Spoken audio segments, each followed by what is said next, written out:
Oke, selamat sore teman-teman.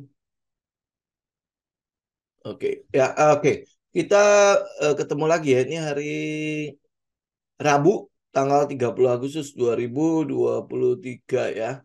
Oke. Nah, apa yang kita mau lihat di sini? Ini kalau kita lihat indeks harga saham gabungan dulu ya. Hari ini sama kemarin itu cukup ini. Tetapi bisa lihat pergerakan candle hari ini. Awalnya kan bagus ya.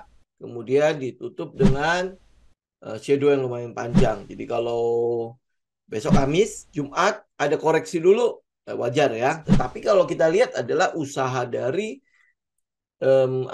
indeks harga saham gabungan secara teknikal itu dia udah berhasil mematahkan area point of interest itu. Jadi ini udah yang saya pernah bilang ya, karena dia udah dites berkali-kali itu sehingga menjadi area yang cukup lemah ya, makanya berhasil ditembus hari ini ya. Ini baru ditembus ya. Kalau kita lihat saya panjangin ya, ini sampai ke 6.700. Ini kan close-nya juga masih di area masih di area box itu ya. Jadi ya kita lihat nanti ya mungkin di Kamis, Jumat ya itu akan ada koreksi, wajar ya. Tetapi ini kita udah mulai lihat bahwa akan ada euforia di situ. Nah, reverse kita atau mungkin referensi kita itu mungkin teman-teman bisa lihat ke Dow Jones. Ini cukup lama lah kita nggak jarang-jarang lihat Dow Jones ya. Teman-teman bisa lihat Dow Jones itu kan dia udah ngebreak, ini bakal udah ngebreak ke atas lumayan kan. Ya jadi ya point of interest mereka kan di daerah sini, di daerah 34.200 sampai 34.600 ya. Kemudian setelah setelah dia break kemudian dia udah retest. Nah, retest ini berarti kan ini kondisi sudah retest ya. Untuk di Dow Jones ya, dia udah retest, kemudian ini bergerak untuk naik lagi. Nah, apakah area ini di 3.570 ini itu bisa ditembus nggak? Kalau bisa, berarti dia akan retest lagi high all time high-nya di 36.940-an. Ya, ini akan dia retest ke situ. Ini Dow Jones. Kalau kita lihat memang pergerakannya cukup bagus ya secara teknikal. Kemudian lu lihat S&P 500 itu juga kondisinya sama. Ya kalau kondisi S&P 500 itu udah retest, kemudian udah mengalami pergerakan naik ya karena memang cuman indeks di dalamnya pergerakannya pasti kurang lebih sama. Cuman di sini ada sedikit gap ya di daerah 4.300-an itu ada sedikit gap. Tapi yang kita lihat adalah pergerakan teknikalnya itu sudah sudah cukup sesuai lah ya setelah retest kemudian kembali naik di situ. Ya, jadi ini kalau kita lihat referensi kita yang di Dow Jones dan S&P 500 itu dia udah bullish duluan ya. Udah kondisinya udah bullish duluan. Sedangkan indeks harga saham gabungan baru hari ini menunjukkan ada kecenderungan euforia ya. Ya, jadi kalau dia udah break point of interest itu sebenarnya tujuan kita cuma sampai ke 7.100 dulu. 7.100 dia ngetes ke daerah-daerah kayak supply area yang sudah terjadi sebelumnya di sekitar 7.100. Nggak usah muluk-muluk dulu deh. Kalau nanti dia bisa tembus 7.100-an, 7.100 sampai 7.130-an ya. Kalau dia bisa tembus itu baru kita akan lihat ada pergerakan menuju ke area all time high yang terjadi sebelumnya di 7.300. Tapi ini ngebreak point of interest ini aja sudah menjadi sesuatu yang kita bisa lihat bahwa indeks harga saham gabungan punya tenaga nih. Ya nggak tahu nanti menyongsong Q3-nya seperti apa laporan keuangan Q3, tapi yang pasti adalah hari ini kita lihat ada shadow, jadi Kamis dan Jumat kalau seandainya ada koreksi itu masih wajar. Terus kemudian kalau teman-teman lihat seasonality-nya di September, ini Agustus kan? Agustus sebentar lagi berakhir nih. Kalau berakhir di area-area atas ini, berarti Agustus akan ditutup positif, ya. Nah, kalau Agustus ditutup positif, September gimana? Karena kecenderungan di September juga ya kurang lebih sama kayak Agustus. Cuman dia lebih baik, ya, lebih baik di September. Kalau lu lihat dari ini kita lihat sebentar lah ya. Kalau lu lihat dari total keseluruhan ya, biasanya saya sering lihat itu adalah yang 25 tahunan ya, kurang lebih. Jadi kalau teman-teman lihat, tapi yang di belakangan ini, sorry, IHSG. Tapi yang belakangan maksudnya dalam arti ya mungkin teman-teman kalau lihat cuma 10 tahun belakang ini, September itu cenderung jelek. Ya, September cenderung jelek. Kalau teman-teman lihat dari yang 10 tahunan ke belakang. Tapi kalau lu lihat dari keseluruhan dari sejak sejak krisis sampai hari ini ya sampai hari krisis yang 98 itu sampai hari ini, itu teman-teman mungkin akan lihat dia September itu akan jauh lebih baik dibandingkan dengan um, Agustus ya. Nih teman-teman lihat ya, ini kalau misalnya saya pakai 5 tahun aja ya, teman bisa lihat September ini lebih banyak merahnya. Karena kalau lihat yang sekarang-sekarang ini ya, 10 tahun juga masih lebih banyak merahnya. 10 tahun terakhir maksudnya ya. 10 tahun terakhir juga teman-teman bisa lihat ya, September memang kecenderungannya lebih banyak merah. Jadi Agustus itu kalau ditutup dengan hijau, kalau lu lihat dari point of view di 10 tahunan ya, biasanya yang saya pasti akan ngambil itu sekitar 25 tahunan ke belakang. Jadi dia mulai dari krisis yang di 98-an ya, 98 99 tuh. Ya, nah kalau itu teman-teman lihat, teman-teman bisa lihat ya di September itu kecenderungan untuk positif dan negatif itu di sekitar 50%-an. Jadi jauh lebih baik bukan jauh lebih baik daripada Agustus yang uh, untuk yang hijaunya itu cuma 48%, sedangkan untuk yang merahnya itu di sekitar 52%. Nanti mungkin akan jauh lebih jelek lagi di November ya. Tapi ini tergantung dari pergerakan di September Oktobernya. Kalau September Oktobernya rally ya memang November akan ada koreksi. Tapi kalau September Oktober mungkin datar-datar aja ya, kita mungkin akan lihat November ya tidak akan terlalu koreksi-koreksi seperti apa ya. Nah, ini yang kita lihat dari indeks harga saham gabungan. Oke. Nah, terus habis itu kita mau teruskan pembahasan kita yang kemarin yang di hari Senin itu mengenai sektor basic material ya. Jadi kemarin kita udah bahas sampai BRPT ya. Nah, hari ini kita akan teruskan ke INKP, INTP, ISSP, TKIM, NCKL, AMAN Mineral, AMN, habis itu ada TINS, ARCI, dan INCO ya. Oke. Nah, sebelumnya ini pesan sponsor dulu deh ya. Ini kita ada kelas. Kelas ini sudah dibuka ya yang price action batch 8. Itu early bird-nya sampai 11 September. Nah, ada yang nanya bedanya apa sih kelas price action sama yang kelas coaching-nya.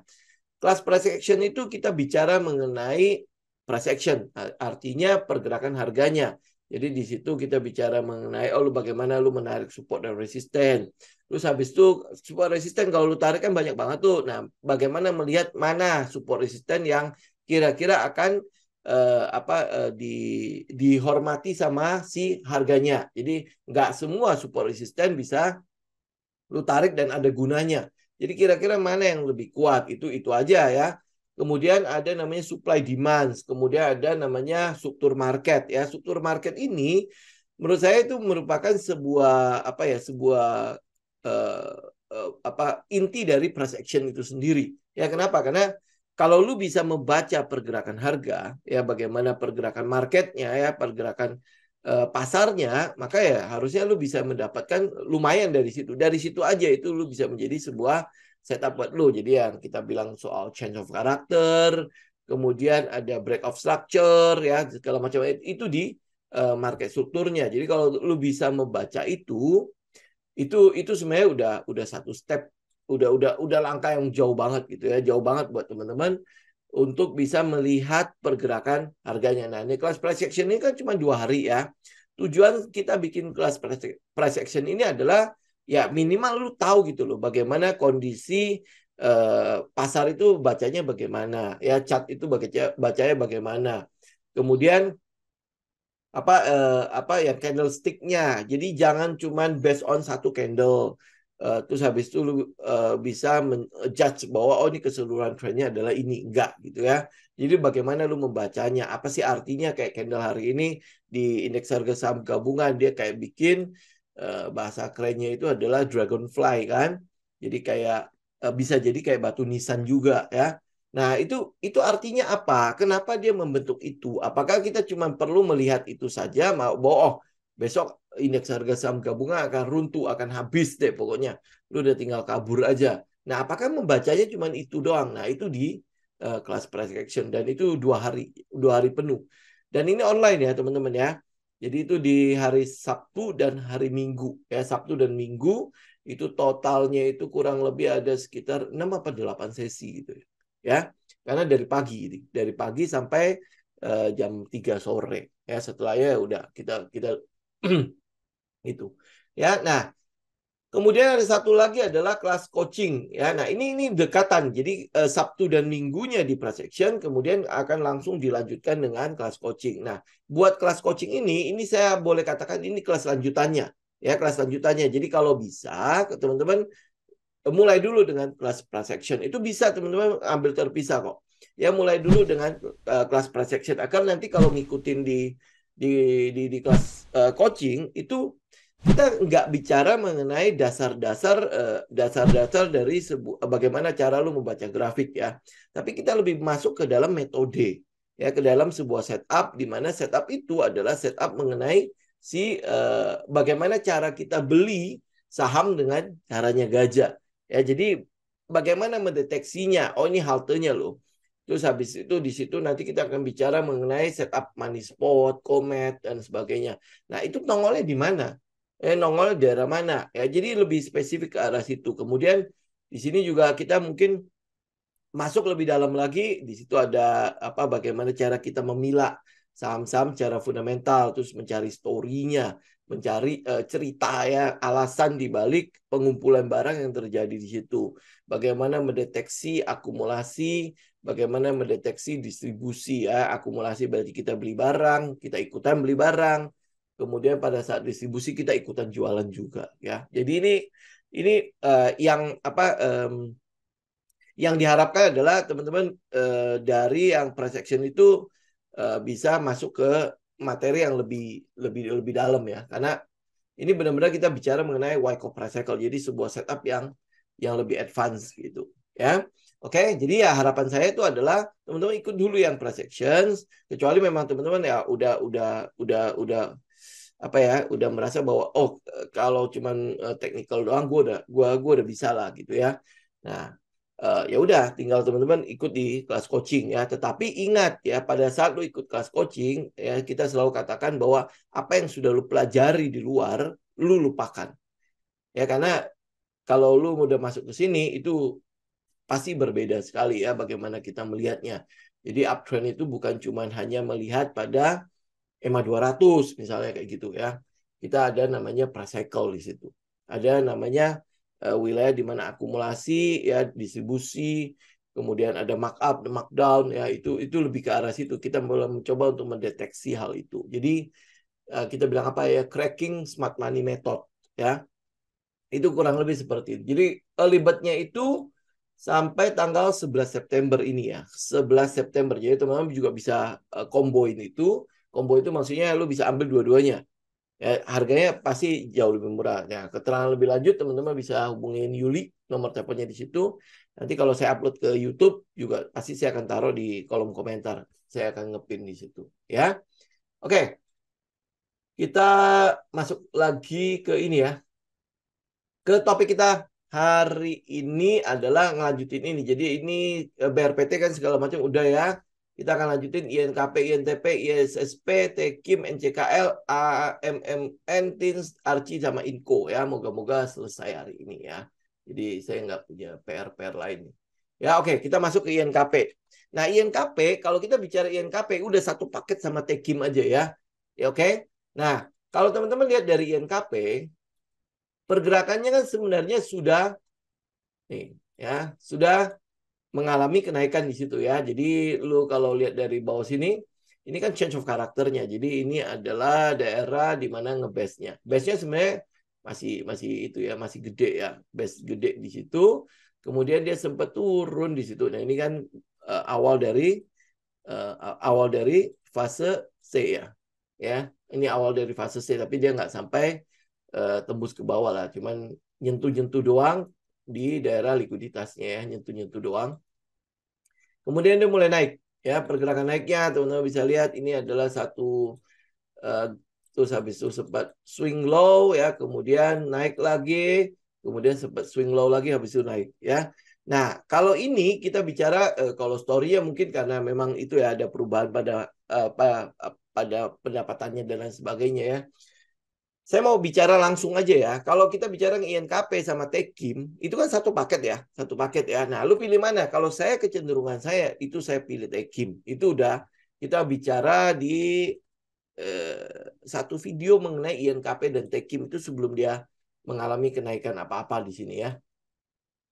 Oke, nah jadi saya akan cenderung memilih si Tekimnya. Kenapa? Karena karakter pergerakannya itu kita bilang apa ya? Lebih liar ya, lebih liar dan mungkin kalau teman-teman karakternya agak-agak agresif, ini mungkin akan lebih enjoy ya. Kenapa? Karena pergerakannya ya cukup lumayan lah pergerakannya apa ya kalau kita istilahkan apa ya lu lebih lebih enak lah ngelihatnya jadi nggak nunggunya lama tetapi karena dia liar ya berarti pergerakannya juga teman-teman harus waspada turunnya juga bisa gede-gede ya bedain dengan INKP. INKP ini lebih slow ya lebih slow aja ini pergerakannya kan candle gedenya kan memang jarang-jarang ya candle gedenya jarang-jarang tapi dia slow aja gitu. Nah buat teman-teman yang konservatif INKP memang lebih menarik ya INKP lebih menarik karena nggak terlalu deg-degan gitu ya buat ngikutinnya gitu ya.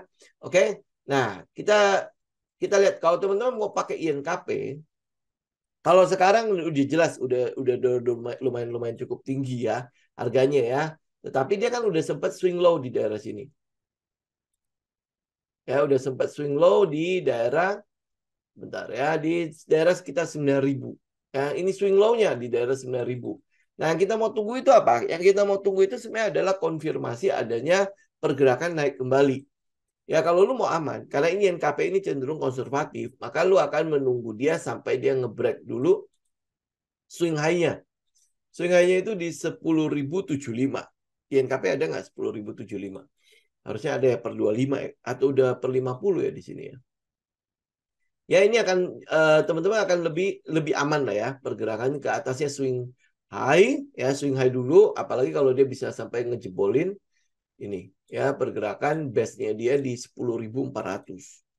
10.400. Jadi kalau misalnya teman-teman mau jauh lebih aman ya teman-teman akan tungguin dia kalau lu mau masuk duluan itu di sekitar 10.700 apa 10.075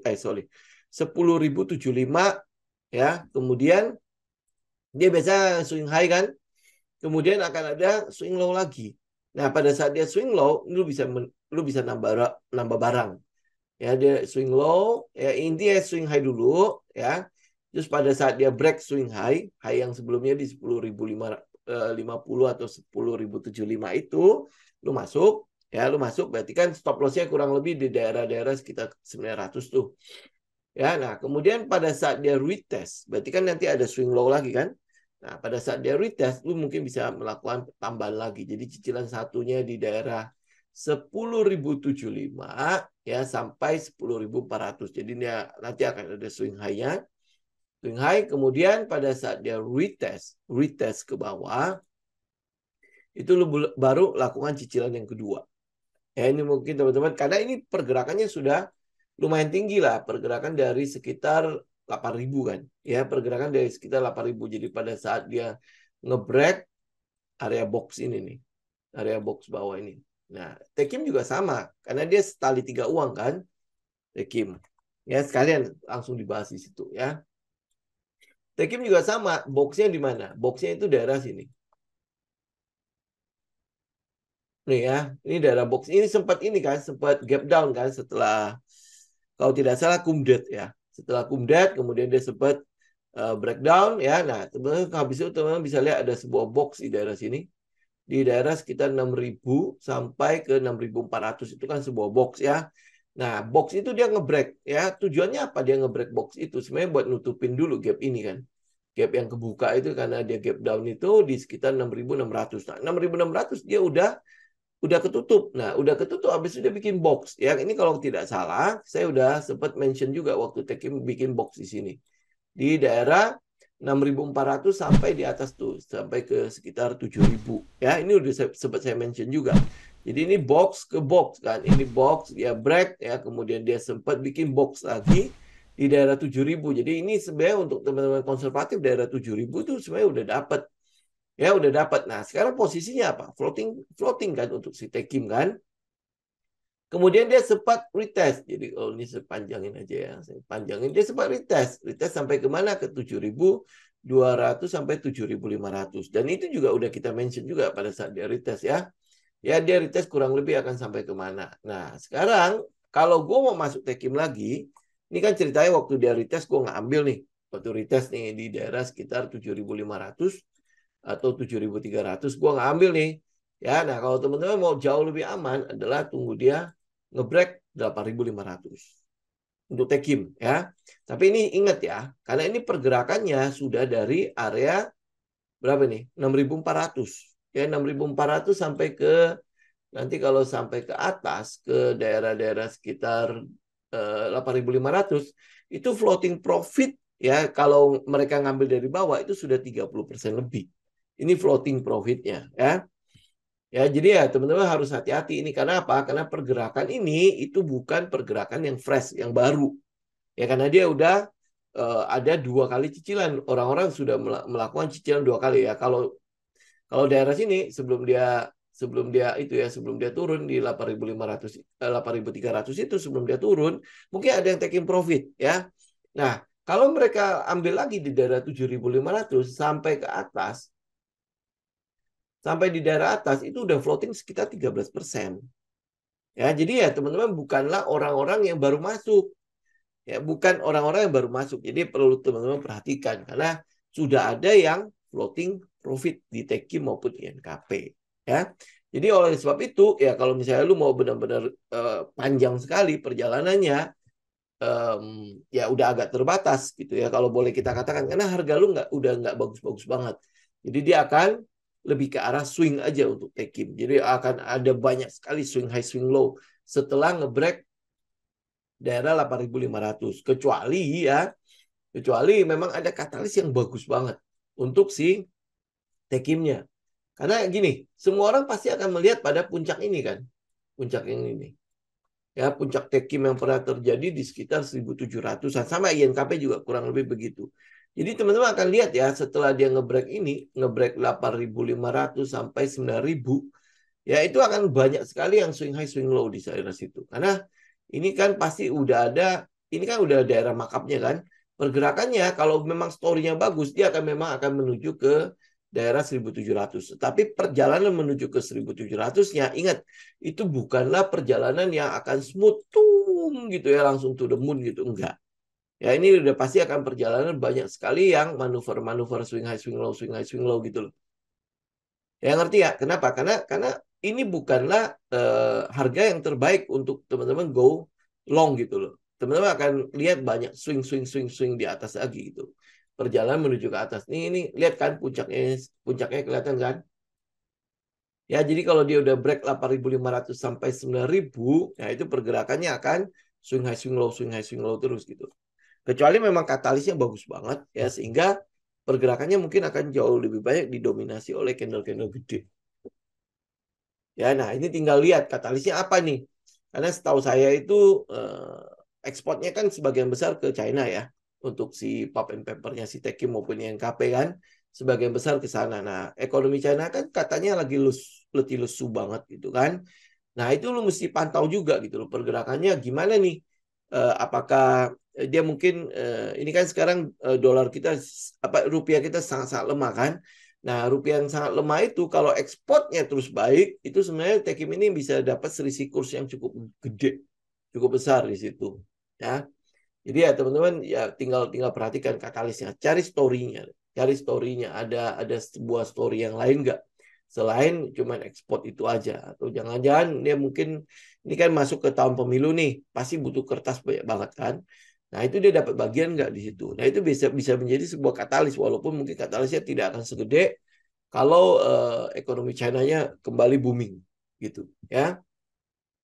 Oke, ini kurang lebih Tekim INKP. Jadi kalau teman-teman mau lihat ya, teman-teman lebih baik tungguin konservatif aja sedikit ya. Apalagi indeks itu kan punya peluang untuk turun kan. Nah, siapa tahu si Tekim INKP bisa turun lagi ke daerah-daerah retestnya dia. Oke, nah habis itu kita bicara mengenai INTP. Ini SMGR kok nggak ada ya? Apa saya INTP itu berarti semen ya. Kita bicara mengenai semen. Nah, semen-semen ini sebenarnya sudah mengalami pergerakan juga semen. Teman-teman lihat INTP. Kalau lihat gedenya dulu ya. Nah, ini teman-teman lihat besarnya. Ini kan adalah pergerakan ini udah daerah paling ya. Kalau dilihat dari sini, ini adalah harga yang paling ideal untuk teman-teman ambil ya. Ini udah saya tandain cukup lama juga INKP maupun SMGR ya. Di daerah 9.500 sampai 9.700 atau 9.800. Nah, tapi ini kenapa saya jarang-jarang sekali membahas? Karena buat saya INTP sama SMGR itu adalah saham-saham semen atau saham yang cukup premium buat saya. Ya, cukup premium maksudnya dalam arti harganya. Ya, jadi kalau harganya cukup premium gitu, biasanya pergerakannya itu cukup lelet lah, cukup lelet, hampir boleh bilang cukup lelet sekali. Karena apa? Untuk menggerakkan saham-saham ini dibutuhkan likuiditas yang sangat-sangat besar, ya likuiditas yang sangat gede ya untuk menggerakkan ini. Jadi walaupun dia katalisnya, ini kan katalis-katalis yang mengenai si harga batu baranya udah cukup terjangkau ya, kemudian kebutuhan semen itu udah cukup meningkat ya dan sebagainya kan. Nah, cuman kalau ini harganya cukup premium, makanya saya jarang-jarang sekali membahas. Tapi ada teman-teman yang ada di sini juga. Nah, kemudian kalau ditanya kenapa nggak pakai second linernya, SCMB lah, SMBR lah, terus semen satu lagi apa ya? Saya lupa satu lagi ya. Nah, karena gini, saham-saham semen untuk yang lapis duanya pergerakannya lebih didominasi oleh apa ya? em, pergerakan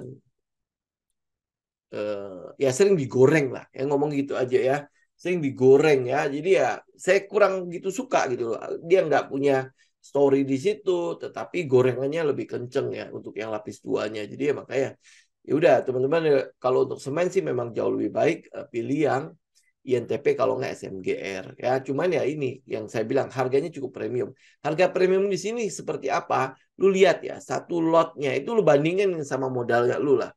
Ya modal, kalau teman-teman modal 1M ini cukup premium sebenarnya. Ya kenapa? Karena kita beli satu lot itu harganya berapa? 1 juta lebih. Satu lot. Ya, satu lot itu 1 juta lebih. Jadi artinya kalau lu punya 1M, lu cuma bisa beli 1.000 lot di sini. 1.000 lot toh. Ya, nah pergerakannya lelet. Nah kalau pergerakan lelet, ya lu walaupun punya gede di situ, ya mau ngapain gitu. Jadi daripada gua buang, kecuali gua adalah investor yang mau safety aja. Ya kalau safety ya pasti ya gua beli yang beginian. Tapi kan saya bukan investor yang semacam itu ya, atau bukan trader yang semacam itu yang ngelihat sahamnya lelet begitu udah pasti saya buang gitu loh. Kenapa? Karena kita punya time stop kan. Ya ngapain gue nungguin pergerakannya yang begini, sedangkan masih banyak sekali saham-saham lain yang pergerakannya. Ini contoh misalnya 1M saya masukin DKFT. Ya, 1M saya masukin DKFT. Itu saat ini sudah floating hampir 18 ya. Ya sekitar 18% lebih gitu. 18% berarti 180 jutaan gitu. Sedangkan kalau misalnya saya masuk sini, ya ini kita dari bulan apa nih? Kalau misalnya anggaplah ya saya masuk daerah-daerah sini nih, itu berarti bulan Juni ya, Juni Juli awal ya, sampai sekarang itu sebulan loh, ya sebulan lebih lah ya.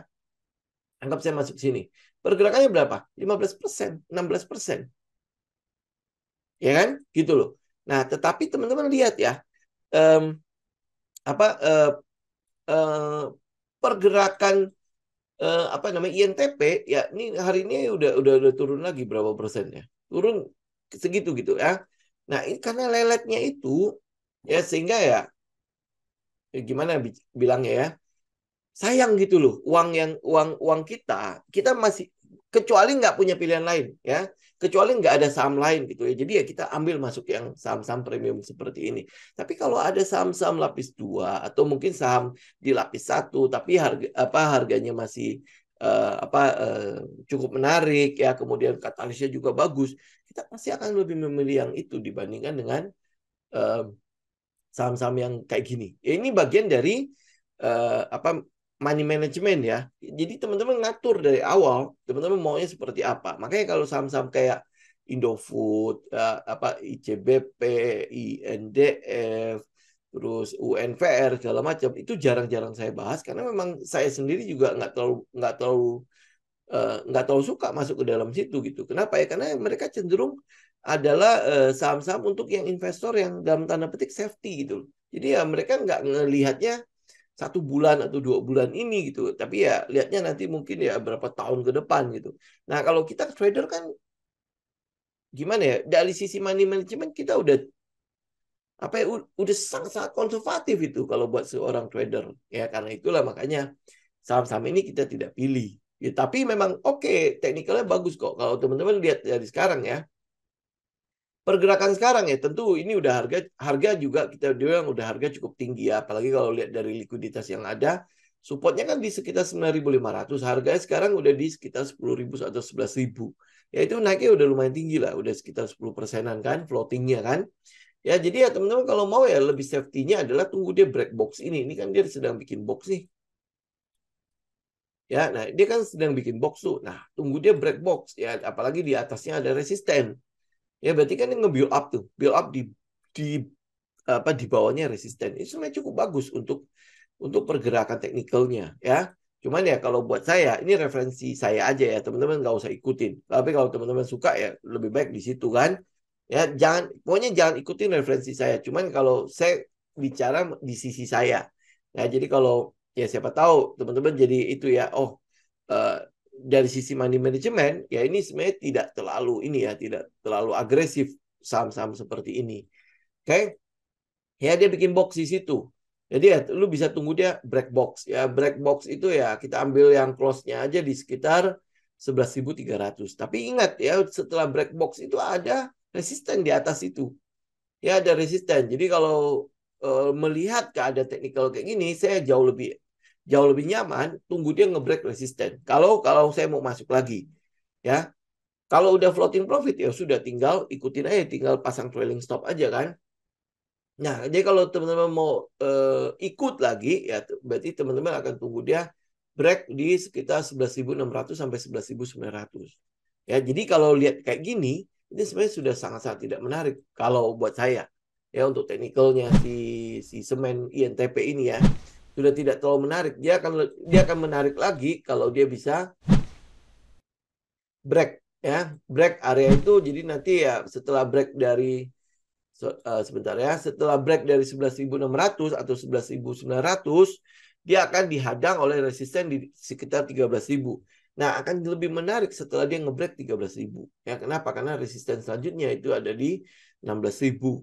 Ya, nah habis itu baru puncaknya dia itu di sekitar 22 ribuan. Ya, nah teman-teman tinggal petakan aja tahun depan itu kira-kira ini kan lagi dikebut nih infrastruktur. Berarti kebutuhan sebenarnya gede banget. Karena lagi dikebut. Ya ini kan tinggal 1 tahun lagi nih pemerintahan Jokowi kan. Jadi semua dikebut. Lu bisa lihat anggaran untuk infrastruktur berapa gede. Anggaran untuk PUPR berapa gede. Anggaran untuk IKN sendiri berapa gede. Jadi itu pasti dikebut. Jadi kebutuhan untuk semen itu pasti gede. Ya pasti besar. Nah cuman ya sayangnya kita cuma punya 2 saham ini toh. Saham-saham yang lain saya cenderung tidak untuk dilihat gitu ya. Kenapa? Dari sisi fundamental tidak terlalu aman lah gitu ya lu mau lihat SMBR atau SCMB gitu ya itu dari sisi fundamental tidak terlalu menarik ya lebih lebih menarik ya di INTP sama si SMGR-nya. Nah INTP begitu kondisi SMGR juga pasti akan begitu ya ini tadi kan soalnya di situnya di ininya saya lupa masukin SMGR. Nah, kondisi SMGR juga gitu. Nih, teman-teman kalau lihat ya SMGR ya. Nah, kalau dari teknikal, SMGR lebih menarik daripada INTP. Kenapa? Lebih ketahuan dia lebih ketahuan di mana stop loss-nya. Sama INTP juga sebenarnya udah bikin box kan. Nah, di SMGR teman-teman bisa lihat boxnya lebih jelas. Ya, kelihatan nggak boxnya? Ya, dia sedang apa yang teman-teman bilang patterns eh, apa diamonds apa ya. Lu tinggal gambar nih. Eh, saya nggak tahu gimana gambar diamonds ya. Tapi teman-teman bisa lihat ini adalah patterns yang sering disebut sebagai apa itu ya, diamonds atau apa gitulah ya. Saya tidak bermain di pattern-patternan. Tapi ini box buat saya. Udah gitu aja. Ya nggak usah pusing-pusing lah. Nah dia bikin box begitu. Jadi apa yang teman-teman lihat? Teman-teman lihat daerah likuiditasnya sekitar 6.500 sampai 6.600-an itu SMGR. Ya itu akan jadi area yang lebih menarik buat lu buy. Kenapa? Karena risknya lu bisa taruh di bawahnya 6.500. Risknya ya. Nah sasaran pertama lu adalah di daerah sini nih. Untuk SMGR di sekitar 7.500 sampai 7.700. Sasarannya ya. Jadi kalau lu lihat ini teknikalnya ya. Yang SMGR jauh lebih menarik dibandingkan dengan INTP untuk technical buat swing aja ya. Teman-teman bisa lihat ini di daerah 6.500 sampai 6.600 dan dia sedang membentuk LPS, teman-teman bisa lihat. Ya, dan ini jauh lebih cocok dengan setupnya kita. Teman-teman bisa lihat kan? Ya, pergerakannya ini kalau saya gedein kan lu bisa lihat dong, ini boxnya nih, box gedenya. Ya kan? Ya, nah, dia sedang membentuk LPS, dia dibandingkan dengan INTP. Ini akan jauh lebih kelihatan kan? Ini adalah daerah springnya nih. Ya pada saat dia ngebreak 5.900 sama 6.100 itu adalah daerah springnya. Nah sekarang dia lagi di LPS. LPS, nah ini yang ya ini berarti daerah lu mau cicil kan, ya. Oke, nah habis itu ini sasaran pertamanya di 7.500 sampai 7.700. Kita nanti mungkin akan lihat dia break, kemudian dia akan bikin box lagi di situ. Ya, nah ini kalau di box ini ya kita bilangnya SOS. Ya dia akan bikin reakumulasi lagi daerah situ. Next habis itu yang disasar ya pasti pertama di 10.000, kemudian ya di puncaknya. Ya ini tinggal kita lihat markupnya aja. Ya proses markupnya. Jadi nongolnya gini. Ya, jadi kalau teman-teman lihat SMGR dan INTP, benar ya, INTP ya. Nah, jadi saya akan cenderung pilih mana? SMGR. Ya, jadi kayak INKP, TKIM, saya pilih TKIM. SMGR, INTP, ya saya akan pilih SMGR. Apalagi kalau lu lihat infrastruktur yang berhubungan dengan pemerintah, pasti belinya di sini dah. Ya kan? Gitu. Ya, oke. Nah, itu kurang lebih yang akan kita ambil yang ini aja deh. Ya, jadi story-nya itu ada. Story-nya benar-benar nongol di situ. Teman-teman lihat dari batu bara, ya harganya lumayan kan? Harganya maksudnya udah jauh lebih murah lah dibandingkan dengan waktu zamannya COVID di mana batu bara sampai berapa tuh 400 US dollar per ton kan? Sampai pemerintah perlu turun tangan bahwa si pabrik-pabrik semen itu harus punya DMO. Harus kirim nih. Kalau harus dibagi juga DMO-nya. Jadi bukan cuma PLN doang kan. Pabrik-pabrik semen kan sampai teriak-teriak kan. Ya, jadi penurunan ini yaitu karena COVID, karena si batu bara. Jadi harusnya ini udah kelar kan. Ya, yang lain udah kelar-kelar lah ya. Jadi udah tinggal ada kenaikannya. Jadi story-nya udah nongol di situ, ya. Oke. Jadi INTP, SMGR, saya akan pilih SMGR. Ini soalnya nggak nongol ya SMGR ya. Lupa kayaknya saya ya. Nah, habis itu Tekim kan udah bahas ya, kita masuk ISSP sekarang. Ya, ini kayaknya kelar. Oke, habis itu ISSP. Nah, ISSP saya yakin banget banyak sekali yang punya kan. Ini ya. Nah, ini juga sama kondisinya. Teman-teman tahu ya, ISSP itu kita nggak kolek di sini. Kita koleknya punya saya itu kurang lebih dari sini. Nih, average saya itu dari situ. Jadi daerah 240-an sampai 250 itu average saya. Ya, untuk si ISSP. Jadi kalau kondisi sekarang, ya saya floating. Ya, floating. Nah, teman-teman bisa lihat sekarang itu kelihatan banget kok bentuknya. Apa yang sedang dia bentuk. Gampang kan ya. Jadiin lancat aja, jadi udah ketahuan. Ya nih, ya jadi saya cuma tinggal menunggu aja dia ada sebuah candle ngebreak lagi di situ. Kemudian teman-teman lihat ya, pergerakannya kenapa saya masih mau menunggu di situ? Lihat volumenya. Lihat volumenya. Ya, ini pada saat dia membentuk di daerah sini, ya di daerah segitiga itu, ya daerah segitiga, ya, lu lihat volumenya, volumenya kan cenderung turun kan.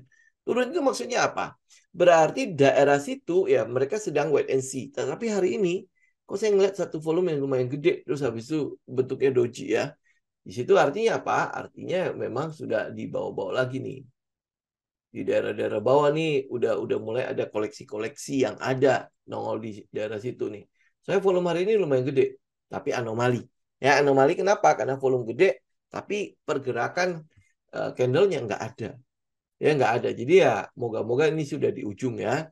Cuman ya ini sekali lagi untuk katalisnya si ISSP, sorry. Katalisnya ISSP, ini kita masih belum lihat ada nongolnya ISSP ya, terutama untuk yang baja-baja atau pipa-pipa ya. Itu masih belum nongol. Nggak tahu apakah nanti pemakaian untuk IKN-nya cukup gede apa enggak. Tapi yang kita lihat adalah usaha si manajemennya ya, di mana dia membentuk itu apa ya, kayak gudang ya. Dia taruh pusat-pusat distribusi di mana-mana ya. Mungkin nanti distribusi akan jauh lebih gede. Ya, mungkin ini semua akan nunggu laporan keuangan Q3. Jadi dekat-dekat Q3 ini harusnya sih udah mulai bisa dihitung lah. Laporan keuangan Q3 ini kira-kira seperti apa. Karena kita sudah menjalani di Juli dan di Agustus kan. Ya ini tinggal September doang. Biasanya September itu pasti ada namanya apa ya, akumulasi penjualan gitu. Biasanya kayak gitu. Dan nanti biasanya akan nongol apa diskon lah. Kalau di retail itu kan dibilangnya ada boom sale lah, ada sale inilah, ada segala macam. Untuk apa? Jadi menjelang akhir dari sebuah kuartal itu biasanya akan dikebut tuh, manajemen akan ngebut penjualannya. Ya agar target di kuartal itu tercapai. Nah, ini teman-teman mungkin akan lihat di ISSP juga ya. Kan dia pasti yang bikin kontrak di mana-mana kan. Nah, kontraknya itu ngedeal nggak di bulan ini. Ya, biasanya itu akan dikebut tuh kontrak itu. Ya, teman-teman tinggal itulah lihat lihat kondisi di lapangannya ya ground checking segala macam ya. Oke, nah tapi ini yang kita lihat adalah ini mungkin nanti akan ada manuver ya, manuver karena apa, si ini kan si EMA 200-nya kan di bawah situ tuh, di daerah mana 272 ya. Mungkin akan ada manuver, jadi mungkin dia akan ngedip dulu di bawah situ kayak gini nih ya, shadow kemudian naik gitu ya, mungkin akan ada manuver. Kalau tidak berarti dia akan bikin money spot ya, dia akan mengecil di daerah situ ya, mungkin untuk beberapa hari ini ya, kemudian nanti coba akan lihat ada satu candle gede ya nongol di situ ya. Ini ya beberapa skenario lah untuk ISSP. Jadi kalau dia bisa bertahan di itu ngedip ya, teman-teman bisa spekulasi buy di daerah sekitar 270-an ya, 270 ya, benar ya, 270 ya. Dia kalau misalnya bisa ada ini ya, ada spekulasi spekulasi buy di 270 atau di daerah money spotnya ya, di daerah sekitar EMA 50 dan EMA 20 ya, daerah-daerah situ dia pasti nanti akan bikin area yang mengecil gitu ya, kemudian kelihatan kayak sepi banget ya. Nah, daerah-daerah situ ya, teman-teman tinggal lihat aja ya, dia ikut skenario yang mana. Mengecil ya, mengecil tetapi udah di daerah 50-20 atau dia retest ke 200 ya, jadi tinggal ikutin aja skenario ini. Oke, ini untuk ISSP ya. Kemudian Tekim udah kita bahas. NCKL ini harusnya sih cukup kelar lah ya. NCKL ini NCKL karena dia baru IPO kan, jadi pergerakan teknikalnya itu masih belum terlalu kelihatan banget ya. Tetapi kalau teman-teman lihat ya sekarang ya, ini kan daerah-daerah dia box ya kan, daerah dia box kan. Nah, teman-teman jadi skenario udah mulai gampang nih. NCKL lu tunggu dia break ya, break berarti daerah 1000 sampai 1055 itu lu tunggu dia break, atau dia spring ke arah 755 sampai 800. Jadi ini tinggal kita mau lihat dia ke daerah mana ya. Daerah springnya ini udah ketutup ya, nggak ada spring nih sepertinya sih tidak akan ada spring ya, tapi ya saya sih berharap ada spring ya. Oke, jadi skenario gini, teman-teman lihat ya. Pertama adalah kalau dia spring ke daerah 800 lu bisa kolek 750 sampai 800, itu lu bisa kolek daerah situ karena itu likuiditasnya kan, itu adalah uh, apa uh, apa supportnya lah ya, support yang terjadi ini. Atau lu bisa kolek, lu bisa spekulasi buy di sekitar 870 ya, 870. Jadi dia akan retest kembali ke bawah situ ya, mungkin dia bikin shadow lah ya, pokoknya sekitar 850 sampai 870 lah ya. Nah, itu daerah-daerah situ lu kolek ya. Kemudian ini itu yang kedua. Jadi yang pertama dia spring, dia retest kembali ke support 750 800 atau dia cuma retest ke support ya, support yang terjadi di box itu. Yang di box yang ada sekarang itu di sekitar 870 ya, atau dia breakout. Yang ketiga, yang dia breakout 1000 sampai 1050 ya, itu untuk si NCKL. Jadi lu tinggal pilih yang mana ya. Tinggal kita ikutin aja pergerakan harganya kemana. Oke? Nah, nextnya habis itu, oh ya dia IPO di 1200 ya. Oh ya, 1250. Iya, ini aja yang kita bisa lihat ya untuk si NCKL ya, karena dia salah satu perusahaan timah lagi nikel terbesar di Indonesia. Jadi nggak harusnya dia mendapatkan sentimen cukup bagus dari tren mobil listrik kan ya. Makanya kalau misalnya disuruh pilih, memang NCKL ini akan jadi pilihan saya. Cuman karena teknikalnya nggak cukup, ya maksudnya teknikal kita nggak bisa lihat, makanya saya ngambil salah satunya adalah underdog-nya. Underdog-nya itu DKFT ya. DKFT. Tapi kalau nanti NCKL bisa ada sesuatu ya, mungkin kita akan lihat ya. Kira-kira apa peluang untuk reward-nya itu lebih besar mana. Kalau lihat DKFT sih sebenarnya apa ya? Saya nggak bahas dulu deh. Ya nanti opini ini yang dijadikan patokan gitu. Saya nggak mau. Oke? Jadi ini teman-teman tinggal lihat pergerakan harganya. Dia bergerak seperti apa ya. Nah, tinggal reaksi di situ. Ingat ya, trader itu kita itu sebagai trader tugas kita cuma bereaksi aja. Reaksi skenario yang mana yang ditunjukkan oleh harga. Itu yang kita ambil. Ya. Oke. Nah, habis itu Aman Mineral ini nggak pasti belum bisa di apa-apakan ya, dia masih tegak lurus begitu. Ya udah ya, kita lupakan aja ini. Nanti tunggu dia swing low aja baru kita mulai lihat. Kemudian TINS ya, TINS ini Timah. Apa yang kita lihat di sini ini masih ya masih belum kelar ya, masih belum selesai banget. Jadi ya mungkin kita belum terlalu akan ambil ini. Tapi kalau teman-teman mau ya, ini spekulasi untuk buy-nya itu di daerah 870 sampai 900. Tapi yang kita lihat dari TINS ini adalah katalisnya belum ada. Si Timah ini katalisnya belum ada. Ya, jadi kalau katalis belum ada, ya ini agak susah ya. Story-nya segala macam semua belum ada. Bagaimana kita mau melihat ada sebuah pergerakan di situ? Jadi lebih baik teman-teman research dulu story-nya, baru kita balik lagi ke sini. Memang iya, secara teknikal itu dia ada di daerah-daerah support di 870 sampai 900 ya. Tapi kalau lu ngambil sekarang, lu nungguin apa gitu loh.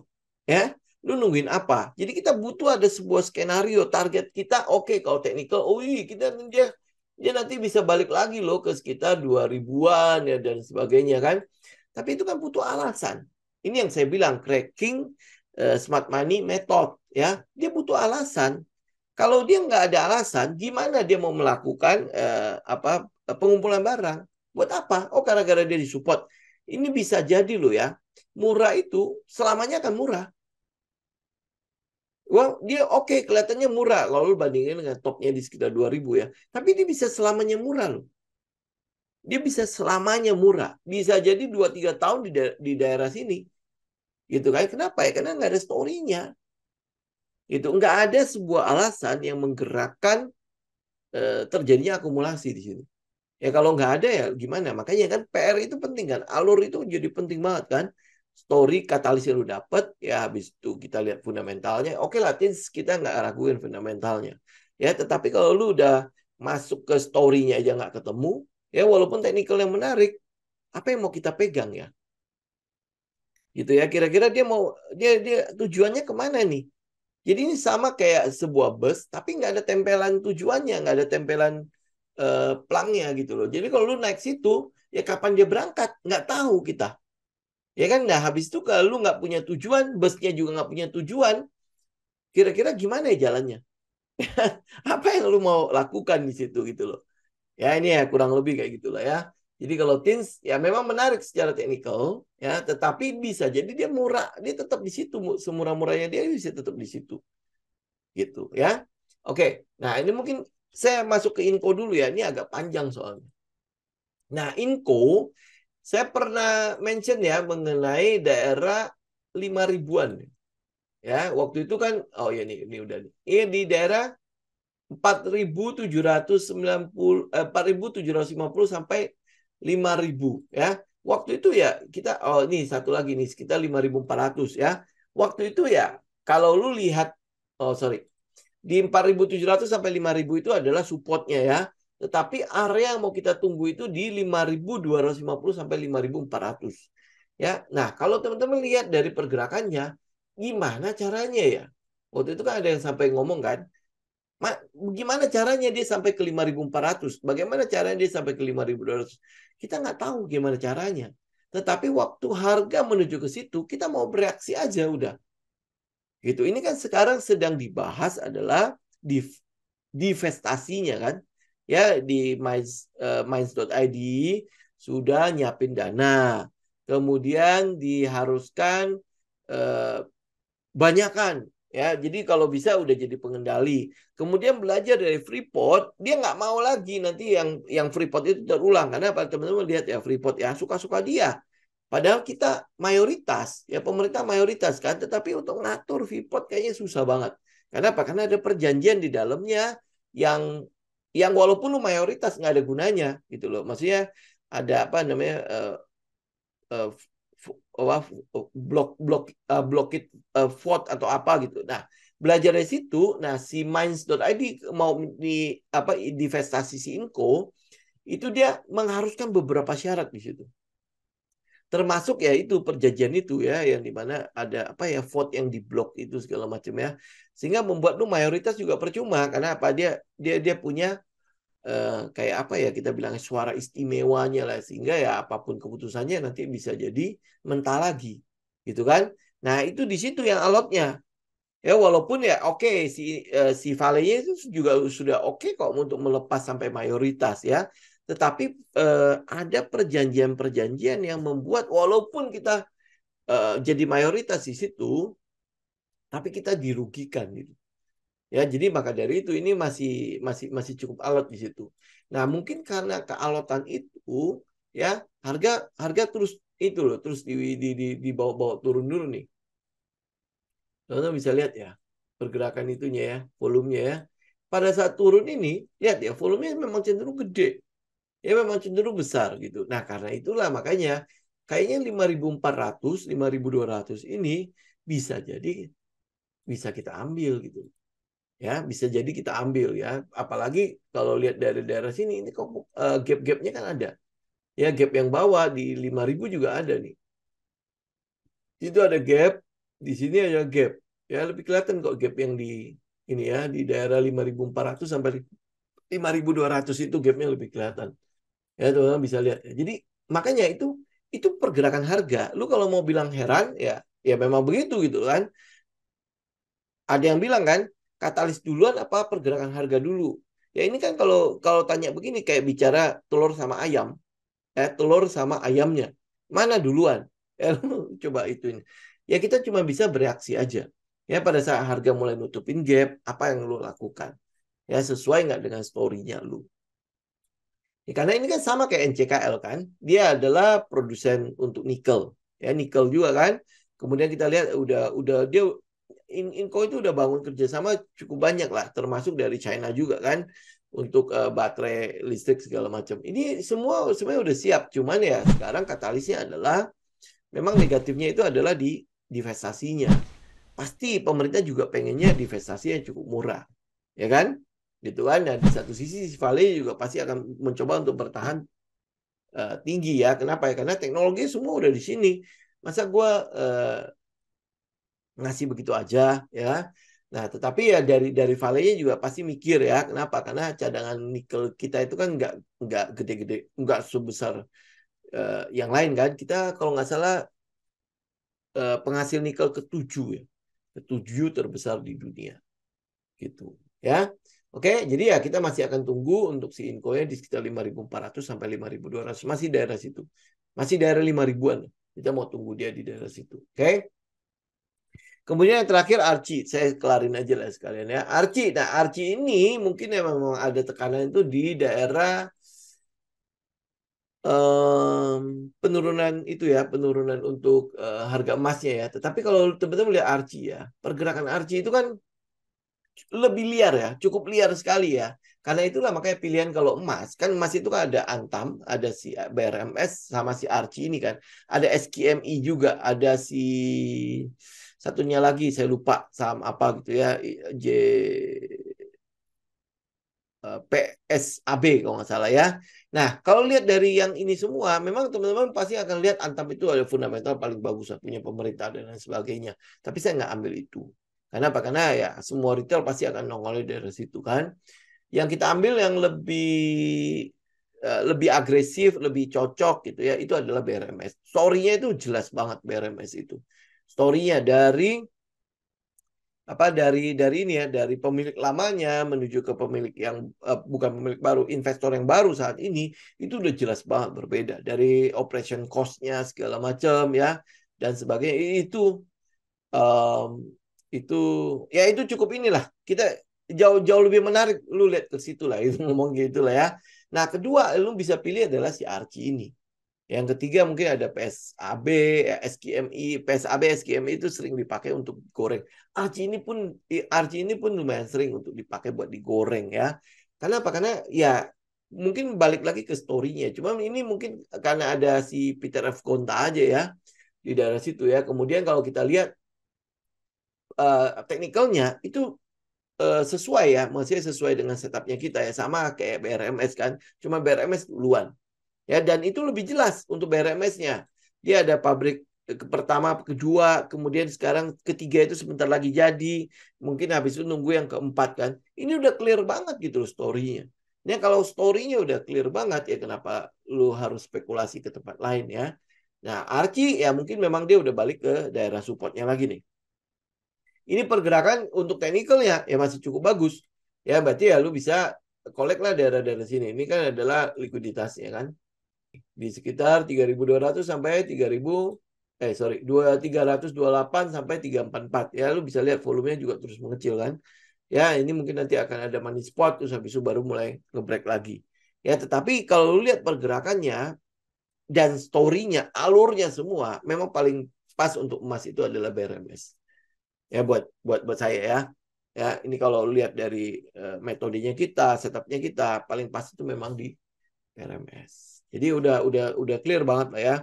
Kalau lihat dari semua itu ya, kalau nikel ya untuk saat ini kita memang pilih DKFT. Ya, kalau misalnya nanti NCKL sudah confirm, sudah mulai sesuai skenario, itu NCKL bisa ambil. Kemudian kalau lihat dari semen itu berarti kita akan lihat di SMGR, semen. Ya, kemudian kalau lu lihat dari INKP Tekim untuk yang pulp and paper, kita pasti akan ngambil si Tekim, akan jauh lebih pergerakannya lebih nyaman untuk melihatnya itu di Tekim. Kemudian kalau teman-teman lihat dari emas, ya komoditas emas itu di situ kan ada Antam, ada BRMS, ada Archie ya. Kita ambilnya adalah BRMS. Ya, story-nya segala macam itu akan jauh lebih pas lah ya. Nah, kalau yang lain-lain ya udah tinggal teman-teman pilihlah. Ya, tapi ini kan satu sektor ya, satu sektor. Jadi yang nggak usah diambilin semua. Karena apa? Nanti turunnya bisa bareng-bareng. Nggak mungkin lu bisa ambil semuanya. Karena itulah makanya kita kan punya position sizing segala macam kan. Ya money management, risk management itu clear banget kok. Lu nggak mungkin bisa ambil semuanya. Karena itulah makanya pilih yang paling cocok sama karakter lu, paling cocok dengan metodenya lu, setupnya lu. Oke, thank you semuanya teman-teman. Sampai ketemu lagi nanti di hari Jumat mendatang ya. Oke, semoga bermanfaat. Silakan di analisa ulang ya. Oke, thank you semuanya. Saya izin pamit ya. God bless.